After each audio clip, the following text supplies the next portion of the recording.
Hey, it's Westin. Happy day wherever you are.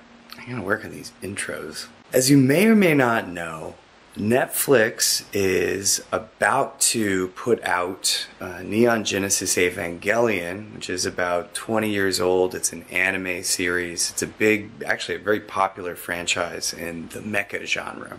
I watched that show when I was a teenager and it blew my mind.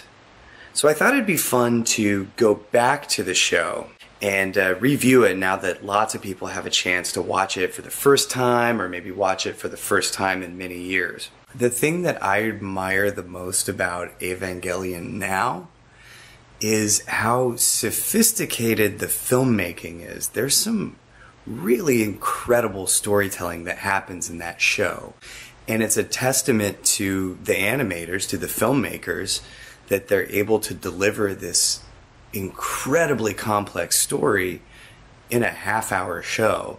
So I wanted to do what I haven't seen before out on the internet and actually dive into what makes the storytelling, the editing, the sound design, the way that show delivers information, what makes all that stuff so great. So come with me. And yeah, I'm gonna get some beers because it's Ava, it's a bummer. So.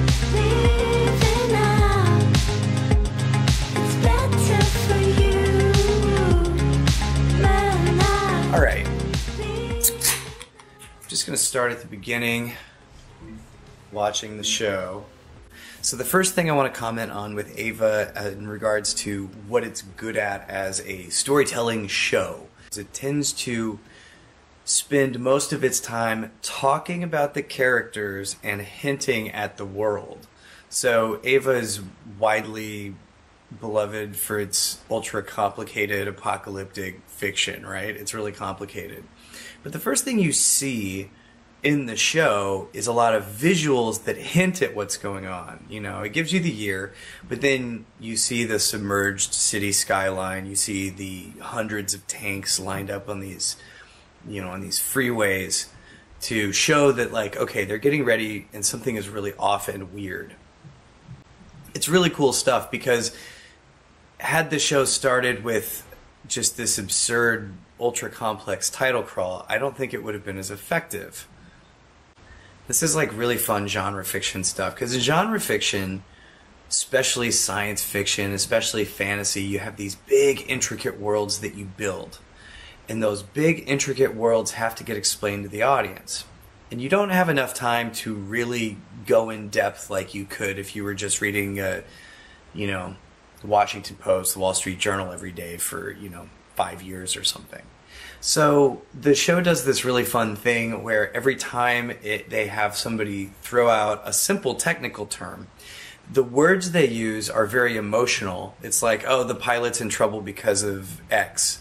But it's a very simple sentence. It's basically just, oh, the person's in trouble, we should be worried about them. And then they show, they have a handful of very distinctive Ava kind of heads-up display graphics of the different technologies that drive the Ava. My favorite one is the wall of red hexagons that freak out whenever there's a huge problem that Ritsuko's standing in front of. This is like a deeply scientific, like incredibly powerful and expensive thing that they're trying to do with these giant robots that are made of muscle and bone. But all that's really happening is they're throwing out a line that's like, you should be worried about the pilot, things aren't going well. You know, starting especially in the second episode of Ava, they'll take a few scenes and cut frequently between them. So you skip over like all but the necessary information. Masato and Ritsuko are talking about how the PR people are now rolling out the lie about what happened with the first angel attack, and you're editing between that and Gendo meeting with the creepy secret society people at Seilei as they're like upset about how things are going and blah blah blah. In a very short amount of time, we're able to very quickly hit these notes that we don't need to spend a traditional amount of time on. You don't need a full scene where it's like, you know, if it were in a book, the prose would read something like, oh, Gendo straightened his tie, he'd been dreading this moment, blah, blah, blah, blah, blah, you know, 5 pages. You don't need that. You just need these really brief ideas to get across and you move on. And this is one of the things that I think Eva does better than just about everything else out there. You know, it's easy to go online and find information about Evangelion, especially when it comes to the production of the show. And there's two facts that show up a lot. One is that Hideaki Anno, became clinically depressed during the production of the show, and that influenced the storytelling, especially towards the end of the series and into the end of Evangelion movie. The other one that you hear is that Gainax was famously, always strapped for cash, and that's why towards the end of the series you end up with these very Spartan, literally just pencil drawings on paper things where, and reuses of animation and all this stuff as the studio just barely eked out the last episodes of the show. And that really undersells how beautifully effective their being on a budget works. There's so many sequences in Eva that have almost no animation in them, and it's all tone, it's all cicadas chirping, it's all, two characters riding in an elevator for almost a minute, and really capturing the awkwardness of being around someone and there's this tension just underneath the surface and you can't talk about it. There's something really beautiful about how effective they are at telling this story and making it look like those moments are on purpose, when I think in a lot of cases, even early on in the show when they had the money, they were doing their best to pinch pennies for the big fight scenes. To think about a TV show that's only 26 minutes long, and they'll have these lengthy, quiet 10-second, 20-second, even the elevator scene I mentioned is 45 seconds of nothing. Yeah, everybody talks about the budget thing, like, oh, they didn't have enough money.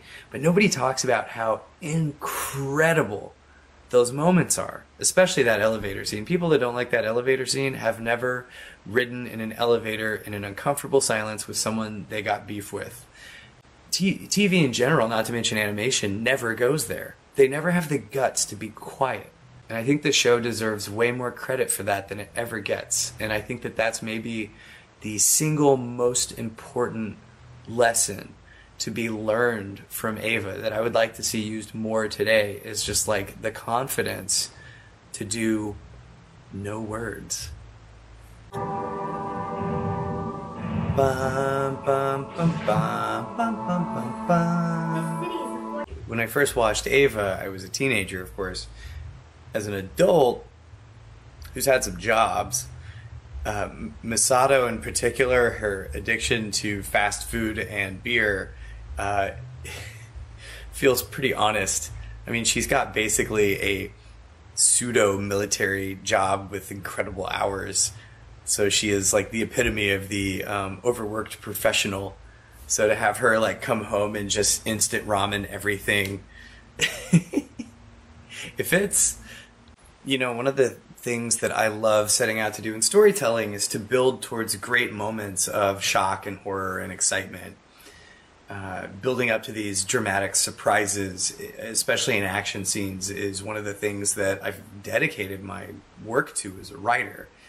And, the other thing that comes to mind watching this first big battle in Evangelion is how much the show just excels at building towards that moment where it's like, well, I wanted this fight to happen, but this is going well, but also I don't feel great about this. This is, And that's very much something I got from this show, and it's really fun to watch it again, especially for that quiet unease that is associated with every battle they win in this show.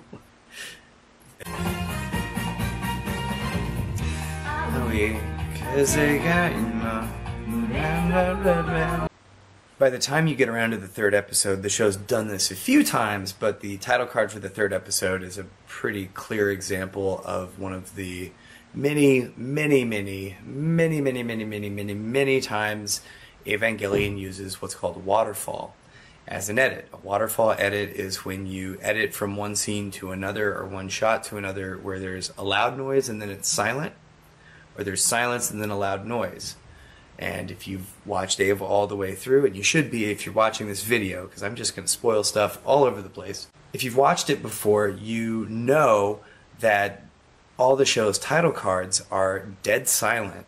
There's usually a loud noise that's the edit point into the card, and then the card cuts to cicadas or machinery or water, like, you know, loud noises at the other side. It's another example of the show being very aggressive in its editing to get into and out of scenes quickly, and that's what allows the show to cover so much ground. You know, it's a half-hour show that honestly feels like an hour show. There's no crossfades in Eva. I don't think Eva ever has a crossfade. It just says, nope, we're done with this scene, here's the next one, and now you're here right now. Deal with it. Alright, I hope you enjoyed that as much as I did. It's been really fun to go back to the series, and I'll definitely come back again because there is some stuff coming up in the show as the show shifts in tone from more of the normal upbeat mecha thing to the kind of dark existential thing, the apocalyptic nightmare existential thing. There's a bunch of stuff that comes into play that I still want to talk about. With all that in mind, thanks again for watching. Like, comment, subscribe, hit the bell, or you know, bad things will happen to teenagers in an anime world. Gotta still work on those. Alright, be well.